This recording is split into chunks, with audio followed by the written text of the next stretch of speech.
बार बार आपने कहा ना कि सब लाइटर नोट और उपहास का पात्र जो राहुल गांधी बने, और हमने देखा किस तरीके से पिछले कुछ सालों में लगातार वो शब्द पप्पू जिसका इस्तेमाल राहुल गांधी के लिए गाहे बगाहे किया जाता रहा, तो ये क्यों ना माना जाए कि अब उसी अंदाज में आकर राहुल गांधी की तरफ से बीजेपी पर हमला किया जा रहा है।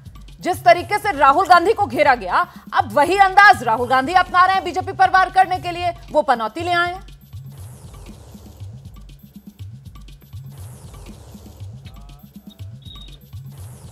जी, हमने तो वो शब्द प्रयोग नहीं किया, पर सदन के पटल पर पप्पू शब्द का प्रयोग on the floor of the house एक ही बार किया गया, जब नेता प्रतिपक्ष अधीर रंजन चौधरी जी ने लोकसभा में खड़े होकर किसी विषय पर प्रतिक्रिया देते हुए कहा कि राहुल गांधी जी पप्पू नहीं है, जो आप लोग उनको पप्पू समझते थे।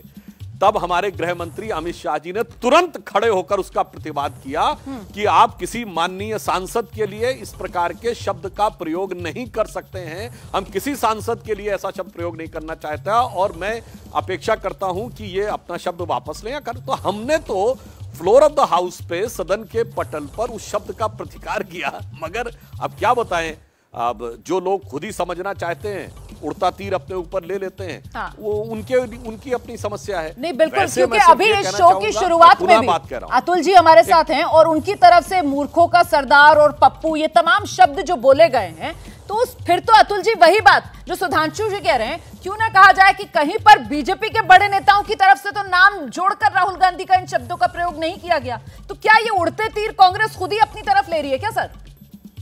नहीं, ऐसा है रोमाना जी, कोई नेशनल चैनल पर बैठ के झूठ पे झूठ बोले और लोग विवेकपूर्ण जनता उसे सच मान ले, ऐसा तो होगा नहीं। विवेकपूर्ण जनता है तो सेम टू यू। क्या मनमोहन सिंह जी का व्यक्तिमत्व विराट नहीं था?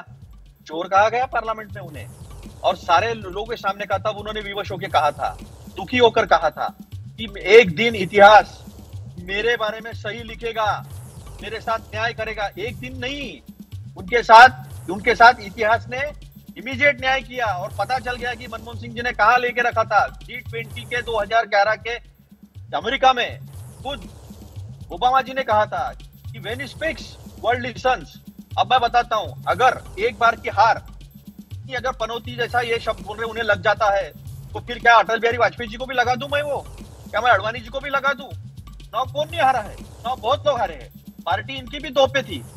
तो पार्टियां चुनाव जो है लोग के देते हैं, हार जीत होती है, पार्टी सत्ता में आती नहीं आती है, लेकिन अपने दिल पे हाथ रख के, सुधांशु जी मेरे बड़े भाई है, दिल पे हाथ रख के बोलिए गंदा वातावरण किसने किया?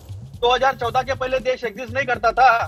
2000 के पहले ऐसा नफरती वातावरण था, इतना नफरती वातावरण, इतना सर, इसके लिए शुरुआत तो बीजेपी करती है, कांग्रेस की तरफ से की गई। वो 2007 गुजरात चुनाव का जिक्र करके प्रचार में मौत का सौदागर जो सोनिया गांधी ने प्रधानमंत्री नरेंद्र मोदी के लिए, जो तब गुजरात के मुख्यमंत्री थे, उनके लिए कहा था ना सर, तो मौत के सौदागर पर बात पहुंचती है। सुनिए रोमाना जी। हाँ जी। पूरी चमड़ी जर्सी गाय, मोदी जी ने खुद उनको कहा था कांग्रेस की विधवा, और ये सारे शब्द, ये सारे विराट व्यक्तिमत्व के लोग हैं बीजेपी के, इन्होंने कहे हैं। सवाल एक है कि ये बातें नहीं होनी चाहिए। आज हम एक लोकतंत्र है और आज आके डिसाइड कर ले, मोदी जी खुद आके बोल ले, मोदी जी प्रधानमंत्री हैं देश के, कि इसके बाद हम इस तरह का सोशल मीडिया पर या कहीं पर पब्लिक में भी इस तरह का इस्तेमाल नहीं करेंगे। हम एक दूसरे का सम्मान करेंगे, हम योजनाओं पे लड़ेंगे। तो यहाँ पर भी आपको मोदी जी के नेतृत्व की जरूरत पड़ रही है। जैसे ही घड़ी का काटा दोपहर 2:30 पे आए, बबीता जी का दिल सास बहू साजिश के लिए मचल जाए।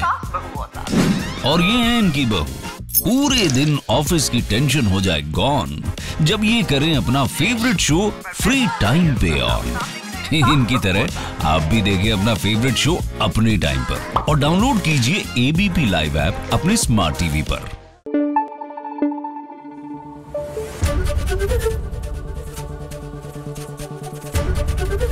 एबीपी न्यूज आपको रखे आगे।